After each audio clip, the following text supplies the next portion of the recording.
안녕하세요. 여기는 심야낭독회 별밤 산책. 저는 여러분의 별밤 산책지기 임예은입니다. 여러분, 오늘은 여러분과 함께한 시간이 벌써 32번째 되는 날인데요. 이렇게 매회 응원과 격려해 주셔서 정말 감사합니다. 자, 그럼 오늘은 또 어떤 사연이 기다리고 있을지 바로 시청자 사연 들어보겠습니다. 경기도 이천시에서 아이디 김 회장님이 보내주셨습니다. 안녕하세요. 저는 이천에 사는 50대 남자입니다. 별밤 즐겨보고 있고요. 좋은 책들 추천해 주셔서 감사합니다. 전 젊었을 때 열심히 일해서 지금은 어느덧 경제적 자유를 누리고 있습니다. 물론 지금도 젊다고 생각합니다. 요새는 시간이 있다 보니 이런저런 공부를 하고 있는데 최근엔 심리에 관심이 생겼습니다. 좋은 책 알려주시면 감사하겠습니다. 네, 아이디 김 회장님 사연 보내주셔서 감사합니다. 심리책이라면 이미 많이 있는데요. 이번엔 조금 색다른 책을 추천해 드리려고 합니다. 경제적 자유를 누리고 계시다고 하셔서 돈과 관련된 심리책이면 더 좋을 것 같네요. 중국의 베스트셀러 1위 저우시니에의 상식을 뒤엎는 돈의 심리학입니다. 이 책의 저자 저우시니에는 중국의 경영학 교수입니다. 오랜 시간 돈과 인간관계를 탐구해온 저자는 수많은 실험과 연구를 통해 돈과 관련된 재미있는 현상들을 분석하고 또 그 뒤에 숨겨진 인간의 마음을 보여주었는데요. 그의 신선한 연구 주제들은 영국 BBC를 포함한 다수의 유명 매체에 보도될 정도로 아주 큰 반향을 불러일으켰죠. 상식을 뒤엎는 돈의 심리학은 저자의 방대한 연구 결과가 집약적으로 담긴 책입니다. 갑자기 큰 돈을 번 사람들의 삶이 왜 망가지는지, SNS에는 왜 그렇게 돈 자랑이 올라오는지, 또 예쁘고 잘생긴 사람들이 과연 돈을 더 버는지 등 이런 흥미로운 주제들을 통해 독자분들의 지혜를 한층 더 높여줍니다. 일상 곳곳에 숨어있는 돈과 심리학의 비밀, 지금 바로 들어보겠습니다. 상식을 뒤엎는 돈의 심리학. 돈을 쓸 줄 모르면 돈의 노예가 된다. 쇼핑으로 얻는 행복은 언제나 짧게 끝나고 만다. 소비 중독은 갈증을 술로 푸는 것과 같다. 마위는 돈을 쓰는 것은 버는 것보다 어려운 것 같다라고 말했다. 이 말만 들어보면 대신 가서 돈을 펑펑 써주고 싶다는 생각이 들지도 모른다. 우리는 모두 스스로 돈 쓰는데 귀재라고 생각한다. 마크 트웨인은 이런 명언을 남겼다. 만약 돈을 쓸 줄 아는 사람이라면 그 사람은 돈의 주인이다. 하지만 돈을 쓸 줄 모르는 사람은 돈의 노예에 불과하다. 돈을 쓰는 일은 언제나 즐거운 일이라고만 생각해왔다. 어떤 사람은 기분이 나쁠 때 물건을 마구 구매하며 스트레스를 풀기도 한다. 그런데 돈을 쓰는 행동으로 인해 고통을 겪고 거기에서 벗어날 수 없게 된다는 말을 들으면 믿지 못할 수도 있다. 그렇다면 소비광이라는 정신적 질병에 관해서도 살펴보자. 소비를 제어하지 못하면 자유를 잃는다. 소비광은 최근 들어 나타난 현상은 아니다. 역사와 문학 작품에는 이 같은 성향을 보이는 사람들이 많이 등장한다. 장 푸케에서부터 루이 16세, 미라보, 발자크, 그리고 쇼핑 중독에 걸린 보바리 부인까지 19세기 심리 전문가들은 그들을 소비 중독자라고 불렀다. 마치 알코올 중독자가 술을 끊기 힘들어하고 도박 중독자가 도박을 중단하기 어려워하는 것처럼 소비 중독자 역시 끊임없는 소비 욕구를 쉽게 제어할 수 없다. 도파민이 분비되면 사람들은 쾌감에서 벗어나기 힘들어지고 술과 도박, 소비를 쉽게 끊을 수 없어진다. 그리고 자신을 제어할 수 없어 결국 자유를 잃는다.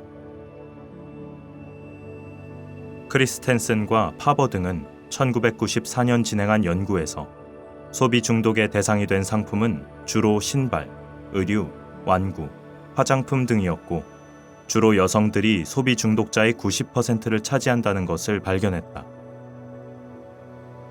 어쩌면 소비 중독에 걸린 여성들은 막무가내가 아닌 실제로 그 상품을 좋아해서 소비로 이어졌다고 생각할지도 모른다. 하지만 사실을 파헤쳐보면 소비 중독에 걸린 사람들은 그 상품을 사용하는 것을 좋아하는 것이 아니라 그 상품을 얻게 된 사실에 쾌감을 느끼는 것이다. 그렇다면 이런 유형의 쾌감은 과연 얼마나 오래 갈까?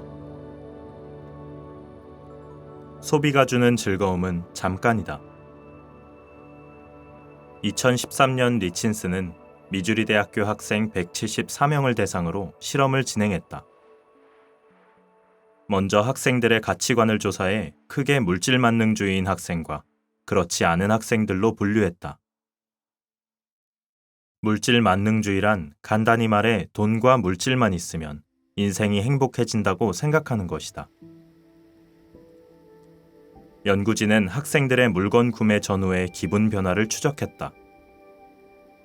학기 초에 학생들에게 해당 학기에 최소 6개월 이상은 사용하게 될 중요한 물건을 구매 리스트에 적게 했다. 그리고 학기 중과 학기 말에 각각 그 물건을 구매한 후에 얼마나 기분이 좋았는지를 조사했다.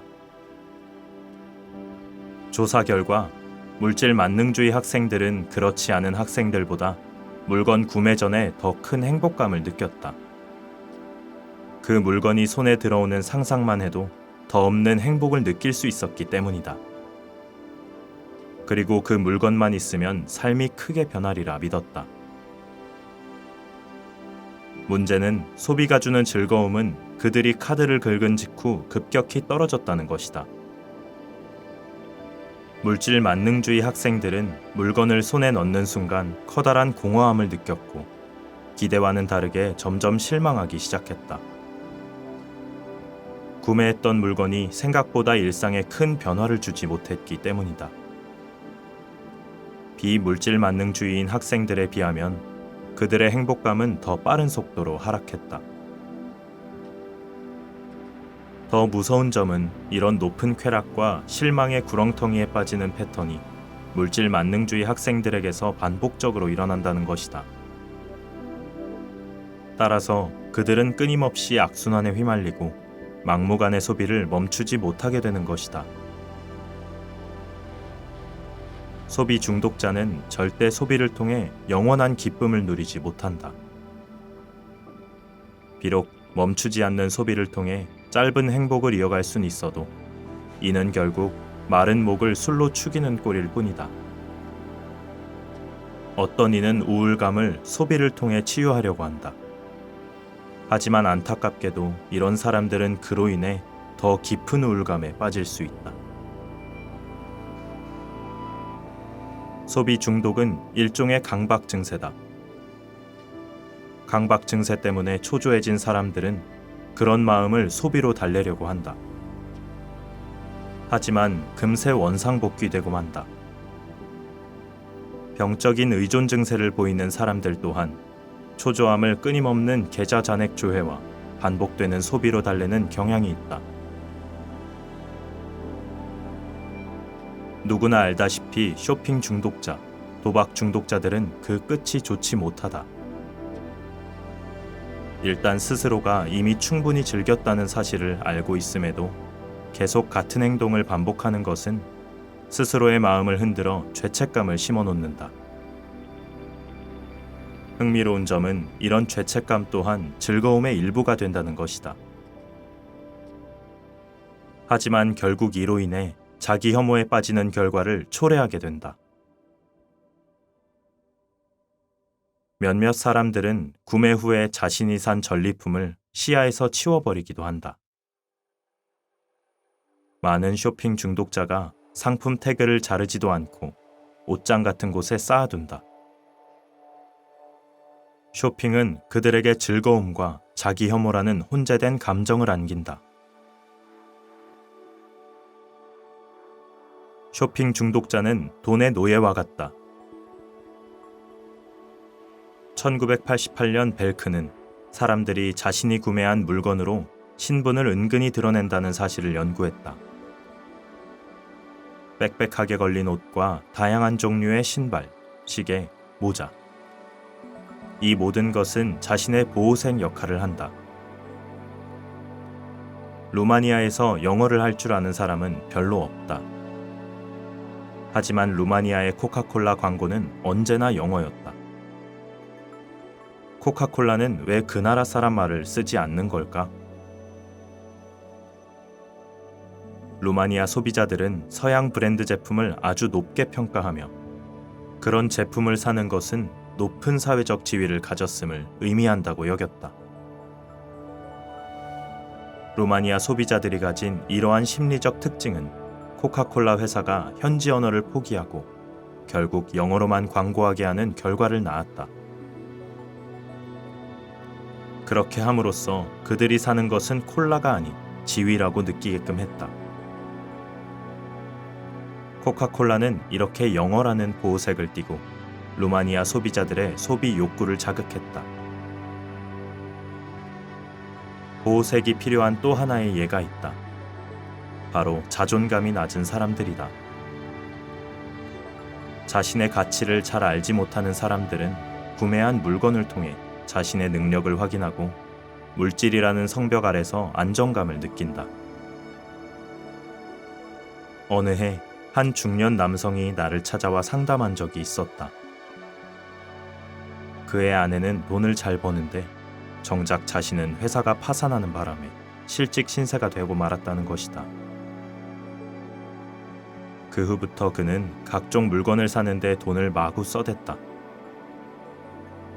그는 아내가 자신보다 더 잘 나가는 것에 대한 불만을 그런 식으로 표출했다. 공격적인 성향을 물질에 쏟아내는 이런 행위는 일종의 자기방어 기제로 해석될 수 있다. 물질 만능주의적 사람들은 보호색을 입고도 행복해하지 않는다. 이미 많은 연구 결과로 물질을 더 많이 숭배할수록 거기서 느낄 수 있는 행복감은 더 낮아진다는 사실이 알려져 있다. 정상적인 소비와 비교했을 때 쇼핑 중독자들은 더 깊은 우울감과 초조함을 느낀다. 그러한 증세를 보이는 사람들은 그렇지 못한 사람들에 비해 더 쉽게 섭식장애와 같은 심리적 질병을 앓게 되는 경우도 많다. 쇼핑 중독자들은 마치 돈의 노예와도 같다. 스스로의 힘으로는 절대 벗어날 수 없기 때문이다. 하지만 아예 치료하기 불가능한 것은 아니다. 먼저 어떤 환경에서 쇼핑 중독이 생기는지 알아보자. 예를 들어 배우자와 다툰 직후 보상 심리가 쇼핑으로 이어진다면 다툼이 바로 중독을 해결할 열쇠가 된다. 다음엔 자신만의 가치관을 확립한다. 이는 물건을 통해 자신의 가치를 확인하려고 하는 쇼핑 중독자들에게 꼭 필요한 것이다. 이외에도 다른 곳에 관심을 돌리는 방법이 있다. 물건 구매에 강박 증세를 보인다면 음악 감상이나 운동 등 다른 일들을 하는 것이다. 나는 왜 늘 SNS 속 최하층민일까? SNS의 스토리에 올라오는 사진들을 보다 보면 어느샌가 상대적 박탈감이 들 때가 있었을 것이다. 스토리 속 부자들은 내가 감히 사지도 못할 옷을 사고 얼씬도 못할 값비싼 레스토랑에서 음식을 먹는다. 지금 사는 동네에서 나보다 돈이 더 적은 사람엔 과연 몇이나 될까 상상해보자. 혹 한 명도 없다고 생각하는가? 그렇게 생각하지 않더라도 대부분의 사람은 가진 돈이 적다고 느낀다. 영국 에섹스 대학교의 윌리엄 매튜스 교수는 2016년 연구를 통해 이와 관련된 현상을 발견했다.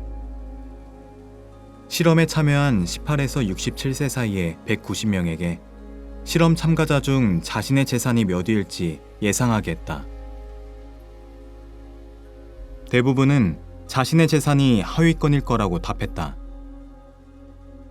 자신보다 부유한 사람들은 약 59.1%일 것이며 자신보다 재산이 더 적은 사람들은 약 37.1% 정도밖에 되지 않으리라 생각했다. 이 실험에 참여한 사람들의 연령대는 다양했으며 직업과 인생의 경험 또한 각양각색이었다. 그럼에도 대부분의 사람이 자신의 재산이 남들보다 적을 거라고 생각했다. 나는 정말 SNS 스토리에서 가난한 사람일까? 사람들은 왜 남들이 자신보다 돈이 더 많을 거라고 착각할까? 그 주요 원인은 SNS나 TV 같은 매체의 영향 때문이다. SNS에 라면으로 끼니를 때우고 궁핍한 생활상을 구태여 올리는 사람은 드물다. 하지만 새로 뽑은 차와 명품 지갑 같은 것은 자랑하고 싶어 한다. 인터넷이 발달한 요즘 시대에 매체들은 가장 자극적인 기사로 사람들의 클릭을 유도한다. 이런 이야기들에 장기간 노출되다 보면 사람들은 어느새 이 세상에 부자들이 많다고 느낀다. 이 세상에 가난한 사람은 나 하나뿐인 것 같은 착각을 하게 하는 것이다. 나보다 돈이 많은 친구를 떠올려보자. 아마 나보다 돈이 적은 친구를 떠올리는 것보다 훨씬 쉬울 것이다.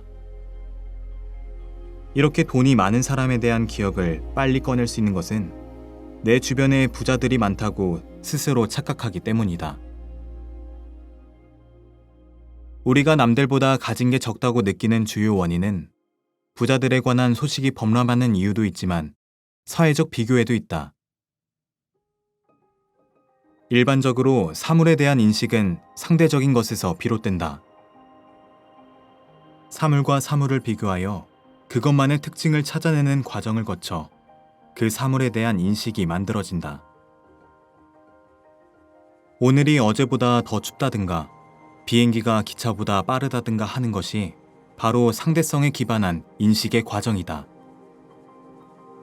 따라서 비교에 익숙한 사람들은 스스로에 대한 인식조차 남과 비교하여 확립한다. 월 수입이 300만 원인 사람은 과연 성공한 사람일까? 아니면 실패한 사람일까? 자신이 여기에 대답하는 과정을 돌아보자. 혹시 잘 사는 사람들과 비교하진 않았는가? 미시간주 호프 컬리지의 유명 사회심리학자 데이비드 마이어스는 올림픽 선수들에 관한 연구 도중 동메달을 획득한 선수가 은메달을 획득한 선수보다 더 행복해한다는 사실을 발견했다. 순위가 더 낮았음에도 불구하고 이들이 더 행복해하는 이유는 무엇이었을까? 바로 비교 대상이 달랐기 때문이다. 은메달 선수는 금메달 선수와 자신을 비교하며 아주 간발의 차로 금메달을 놓친 것에 속상해한다. 하지만 동메달을 받은 선수는 메달을 받지 않은 선수와 자신을 비교하며 메달이라도 받은 것에 안도한다는 것이다. 사람들은 사회적인 비교를 통해 자신의 가치를 정한다. 미국의 유명 기자 헨리 맨켄은 이렇게 희화했다. 인생의 승자는 아내 친구의 남편보다 $100를 더 버는 사람이다. 우리는 다른 사람과 자신의 수입을 비교할 때 주로 더 많이 버는 사람을 비교 대상으로 둔다. 그 사람의 수입이 내 수입 뒷자리에 0을 몇 개 더 붙인 것과 같다든지 심지어는 몇 배는 더 많은데도 언제나 더 많이 버는 사람을 비교 대상으로 삼는다. 하지만 나보다 가난한 사람과는 잘 비교하지 않는다. 지금 당장 지갑에 있는 돈이 가난한 나라 사람들의 일주일치 식량값에 버금가 하더라도 휘황찬란한 집에서 돈을 펑펑 쓰는 부자들을 떠올리면 한숨부터 내쉬는 것이 우리네 현실이다. 1993년 미국 증권거래위원회는 1978년부터 상장한 회사 CEO의 연봉을 조사했다. CEO 연봉은 아주 빠른 속도로 상승하여 1978년 평사원의 36배에서 1993년에는 무려 131배까지 치솟아 심각한 빈부격차를 유발했다. CEO의 연봉 인상을 막기 위해 SEC는 상장을 원하는 회사들의 재무보고서에 CEO 연봉을 명시하게 했다. 연봉이 적나라하게 드러나면 대중의 눈치가 보여 쉽게 연봉을 올리지 못하리라 생각한 것이다. 하지만 현실은 상상 그 이상이었다. SEC의 관련 조치 발표 직후 CEO의 연봉은 더욱더 빠른 속도로 치솟았고 발표 전보다 평사원 연봉의 무려 369배가 되었다. 어떻게 이런 일이 일어났을까?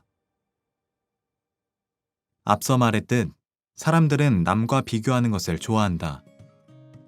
CEO들도 다 똑같은 마음인지라 더 높은 연봉을 받는 다른 CEO와 자신의 연봉을 비교하였고 이는 연봉 인상으로 이어졌다. 이것이 바로 비교가 갖는 힘이다. 평사원의 100배가 넘는 연봉을 받는 CEO라 할지라도 남보다 더 낮은 연봉을 받는 것을 용납하지 못한다. 이와 같은 사례는 충분히 차고 넘친다. 페이팔의 전 부사장 리드 호프만이 새로이 회사를 창업했다. 2002년에 이베이가 15억 달러의 페이팔을 인수하면서 이미 돈방석에 오른 그였다. 하지만 그는 뉴욕타임스에 자신은 아직 가난하다며 이렇게 말했다. 주위에 나보다 더 뛰어난 사람들이 있고 그들이 하루아침에 엄청난 부자가 되어 나를 제칠 때 가만히 앉아있을 수 있는 사람은 드뭅니다.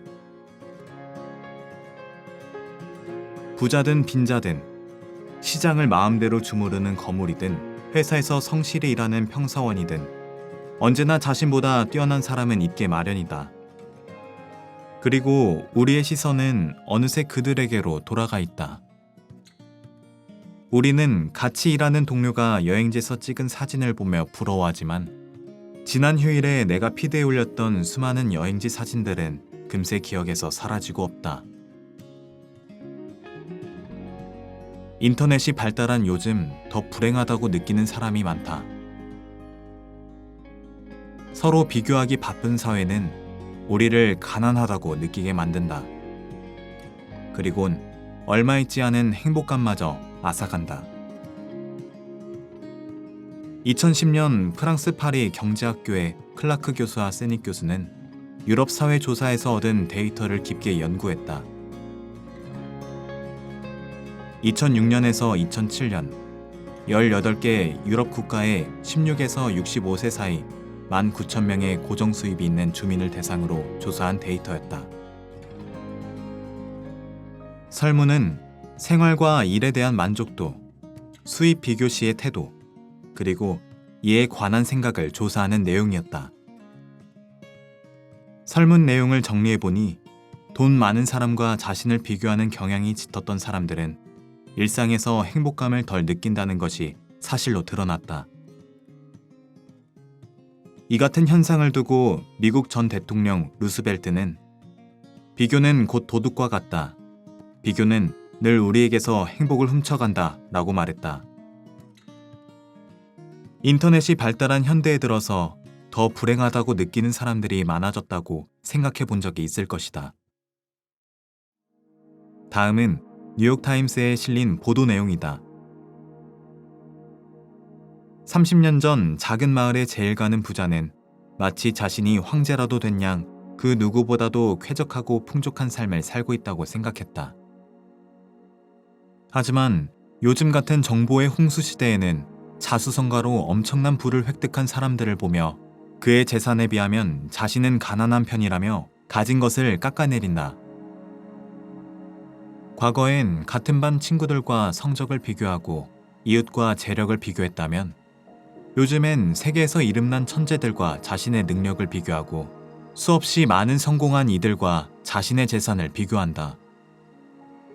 이러한 끊임없는 비교는 자연스레 행복을 앗아간다. 이런 착각은 일상에서 내리는 결정에도 영향을 미친다. 예를 들어 인터넷 쇼핑몰을 창업하고 상품 가격을 매길 때 주변 사람들이 모두 돈 있는 사람이라고 생각하면 상품에 매기는 가격도 자연히 높아진다. 믿기 어렵다면 유명인이 자신의 이름을 걸고 연 가게들의 상품 가격을 살펴보자. 경매나 하다못해 중고 상품을 올릴 때도 마찬가지다. 경쟁자들보다 더 많은 돈을 벌기 위해 최초 가격을 높게 부를 것이다. 자신이 SNS 지인들보다 못 산다고 생각한다면 그것은 어쩌면 착각에 불과할지 모른다는 사실을 기억하자.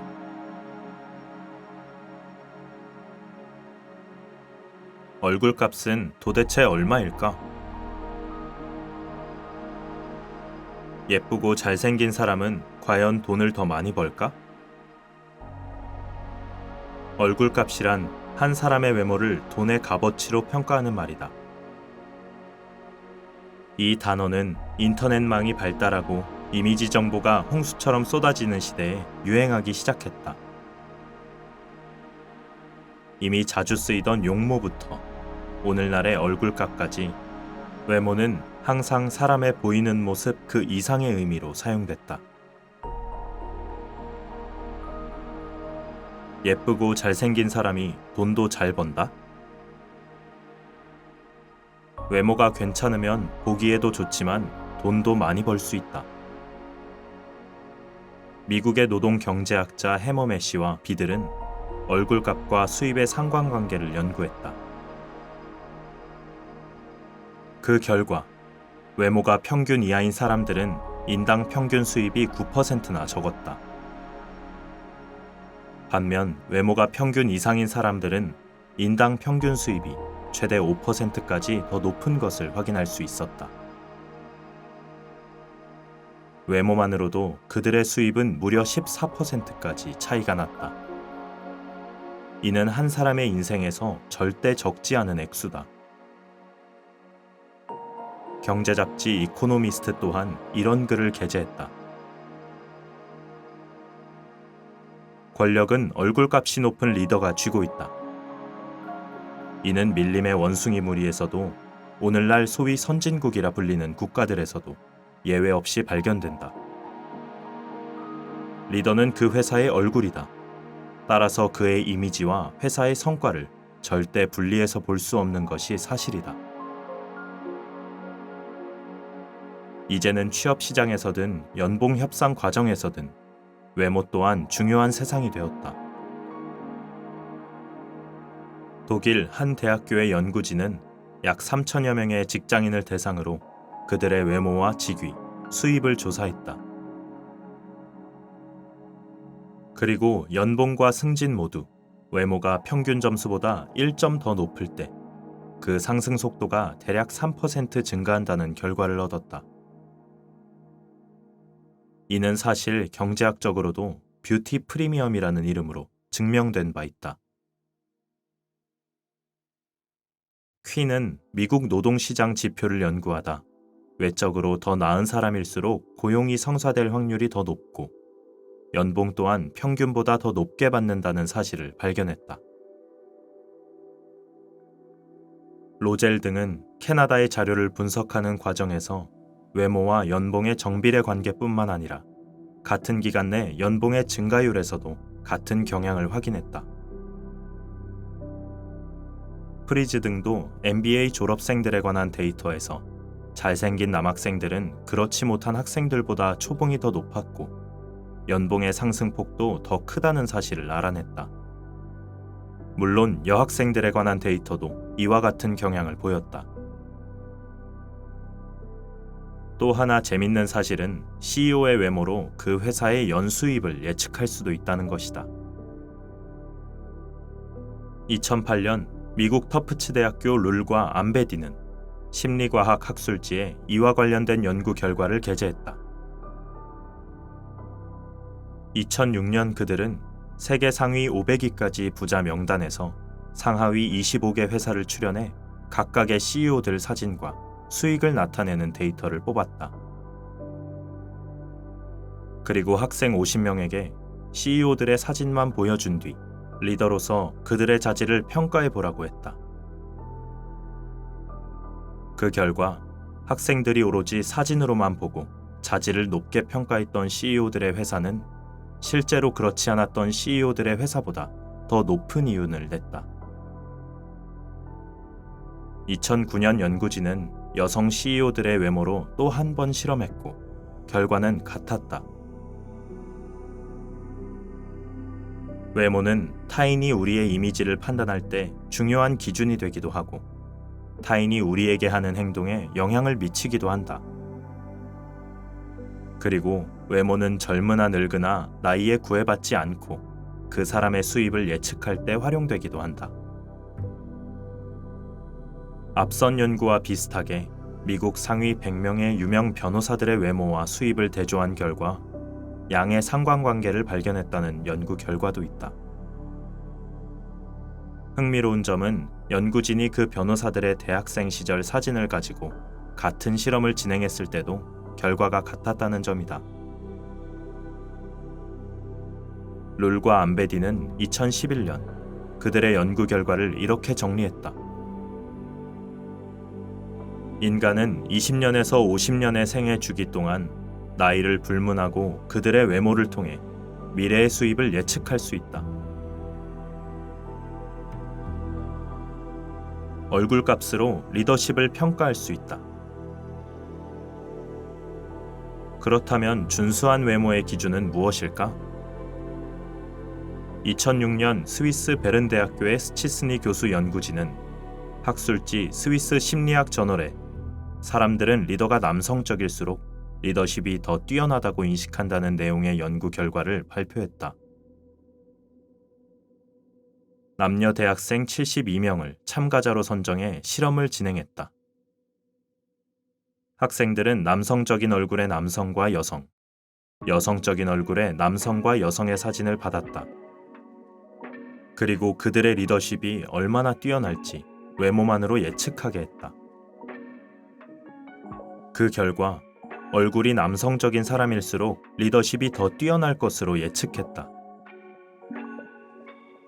이 같은 실험을 통해 연구진은 아무리 얼굴이 예쁜 여성 리더일지라도 보다 남성적인 얼굴을 가진 여성 리더가 리더십이 더 높을 것이라고 평가받는다는 것을 알 수 있었다. 하지만 항상 이와 같이 외모가 준수해야 리더로서 자질을 높게 평가받는 것은 아니라는 연구 결과도 있다. 1985년 뉴욕 대학교의 헤일맨과 스토페크는 여성의 경우 앞선 연구와 반대의 효과가 나타난다는 사실을 발견했다. 응용 심리학 저널이라는 학술지에 실린 그들의 연구 내용은 다음과 같다. 113명의 직장인에게 한 고위직 간부의 간단한 이력서를 읽게 한 뒤 당사자의 사진을 보여줬다. 이후 8개 조로 나누어 그 간부가 승진할 때 예를 들면 직무 처리 능력이나 성실함 혹은 운 등 과연 어떤 요인이 가장 크게 작용할지를 말해보라고 했다. 그 결과 성별에 따라 외모가 미치는 영향은 각각 다르게 나타났다. 남성의 경우 잘생긴 외모는 그의 능력을 더 높게 평가받는 데 도움이 되어 승진에 유리하다는 평이 많았다. 하지만 여성의 경우 외모가 아름다울수록 능력을 의심받을 수 있다는 평이 나왔다. 예쁘고 잘생겼다고 무조건 좋은 건 아니다. 외모가 이 세상을 살아가는데 중요한 역할을 하는 것은 사실이지만 그것이 전부는 아니다. 2011년 독일 뮌헨 대학교의 아테 등은 인격과 사회심리학 공보라는 학술지에 관련 연구를 발표했다. 바로 평가하는 사람과 평가받는 사람의 성별이 같은 경우 이러한 경향이 나타난다는 것이다. 그들이 진행한 실험에서 남성 평가자는 잘생긴 남성에, 여성 평가자는 아름다운 여성에 더 낮은 점수를 주었다. 또한 준수한 외모의 남성이 좋은 평가를 받는 것은 사실이지만 그것이 지나치면 오히려 악영향을 받는다는 연구 결과도 있다. 2012년 독일 류네부르크 대학교 파이퍼는 응용 경제학지에 2008년 독일에서 3,000명의 직장인을 대상으로 조사한 데이터 설문을 기반으로 진행한 연구 결과를 발표했다. 그 조사에는 설문에 답한 사람들의 외모를 1점에서 11점의 범위에서 평가했던 항목이 포함되어 있었다. 이 설문에서는 7.8점의 외모 점수를 받았던 남성 직장인들의 수입이 제일 높았다. 하지만 그보다 훨씬 높은 외모 점수를 받았던 남성 직장인들은 오히려 더 낮은 수입을 얻는 것으로 나타났다. 결국 얼굴에 얼마의 값을 매길 수 있느냐는 질문에 우리는 다음의 4가지 결론을 내릴 수 있다. 1. 괜찮은 외모는 수입과 수입이 올라가는 속도를 높인다. 2. 여성 리더는 반드시 아름다워야 할 필요는 없다. 남성적일수록 리더십을 높게 평가받는다. 3. 만일 당신이 리더와 같은 성별이라면 외모를 꾸미는 것은 점수를 따는 데 도움이 되지 않는다. 4. 남성의 경우 외모도 중요하지만 너무 잘생긴 얼굴은 예술계에 종사하지 않는 이상 마이너스다.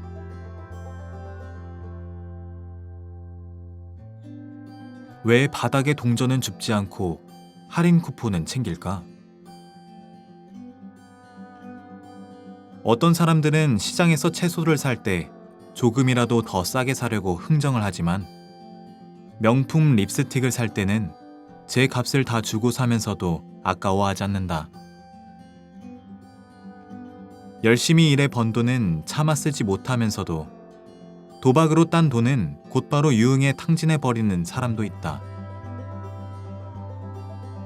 또 어떤 사람은 인터넷 쇼핑을 할 때는 몇백 원짜리 할인 쿠폰도 알뜰살뜰 사용하면서 정작 바닥에 떨어진 동전은 귀찮아서 줍기 싫어한다. 이러한 현상은 돈이라고 다 같은 것이 아니라는 사실을 알려준다. 우리 마음속에 심리 계좌가 있다. 우리는 마음속 여러 계좌에 돈을 나누어 보관한다. 심리 계좌라는 개념은 2017년 노벨 경제학상 수상자 탈러 교수에 의해 1985년 처음 등장했다. 심리 계좌라는 것은 쉽게 말해 돈을 분류하는 마음속 서랍이다. 사람들은 서로 다른 돈에 각기 다른 태그를 붙여 분류한다. 생활 필수품에 사용되는 돈, 오락에 사용되는 돈, 인간관계에 사용되는 돈 등 서로 다른 종류로 분류된 서랍이 바로 심리 계좌다. 다음 2가지 상황을 통해 심리 계좌가 생활에 어떤 영향을 미치는지 알아보자. 상황 A. 현장 구매로 티켓을 사서 뮤지컬을 보려고 한다. 티켓 값은 10,000원이다. 그런데 극장에 도착했을 때 10,000원을 잃어버린 것을 알아챘다. 상황 B. 10,000원을 주고 뮤지컬 티켓을 구매했다. 그리고 극장에 도착했을 때 티켓을 잃어버린 것을 알았다. 뮤지컬을 보기 위해 현장에서 재구매를 한다면 10,000원이 더 필요하다. 이 2 상황에서 나라면 과연 10,000원을 내고 다시 티켓을 살지 생각해보자. 1981년 데니얼 카너먼과 아모스 트버츠키라는 2 경제학자가 이와 비슷한 실험을 진행했다. 그 결과 상황 A에서는 88%의 사람들이 티켓을 산다고 했다. 그리고 상황 B에서는 46%의 사람들이 티켓을 산다고 했다. 왜 똑같은 10,000원이라는 손실을 두고 서로 다른 선택을 할까? 2 상황의 결과가 다른 이유는 바로 상황 A에서 잃어버린 10,000원은 현금 계좌에 들어있었고 뮤지컬 티켓을 구매하는 것에 쓰인 10,000원은 티켓 계좌라는 다른 계좌에 들어있었기 때문이다. 여기서 전자의 손실은 후자의 손실에 비해 영향력이 크지 않으므로 사람들은 현금을 사용해 티켓을 구매하는 선택을 한다. 하지만 상황 B에서는 이미 10,000원을 사용해 티켓을 구매한 뒤 티켓 계좌에 돈을 넣어두었던 사람들이 같은 계좌에 같은 돈을 또 넣어야 하는 상황이 발생한 것이다. 즉, 동일 계좌에서 너무 많은 돈을 사용한다고 느낀 사람들 대부분은 티켓을 다시 사지 않는 선택을 하는 것이다. 모든 사람은 저마다 다양한 심리 계좌를 가지고 있다. 그리고 심리 계좌 안의 돈은 다른 것으로 대신할 수도 없다. 어느 곳으로도 대체 불가한 심리 계좌. 심리 계좌의 대체 불가라는 특성은 어떤 면에서 드러날까? 첫 번째로 돈을 얻게 된 계기가 그 돈의 심리 계좌를 정한다. 예를 들어 복권이나 도박 등을 통해 예상이 없던 돈이 갑자기 생기면 노력해서 힘들게 번 돈과 쓰는 방식에서 큰 차이가 생기기 마련이다. 고생해서 번 돈은 쓰기 아깝지만 복권으로 얻은 돈은 눈 깜짝할 사이에 써버릴 수도 있다. 두 번째로 돈의 용도가 그 돈의 심리 계좌를 정한다. 예를 들어 날이 추워져 새 패딩을 사려고 할 때 이미 다른 외투들이 있다면 괜히 돈이 아까운 느낌이 든다. 하지만 엄마에게 생신 선물로 비싼 양털 코트를 사주는 것은 오히려 뿌듯한 마음마저 들게 한다.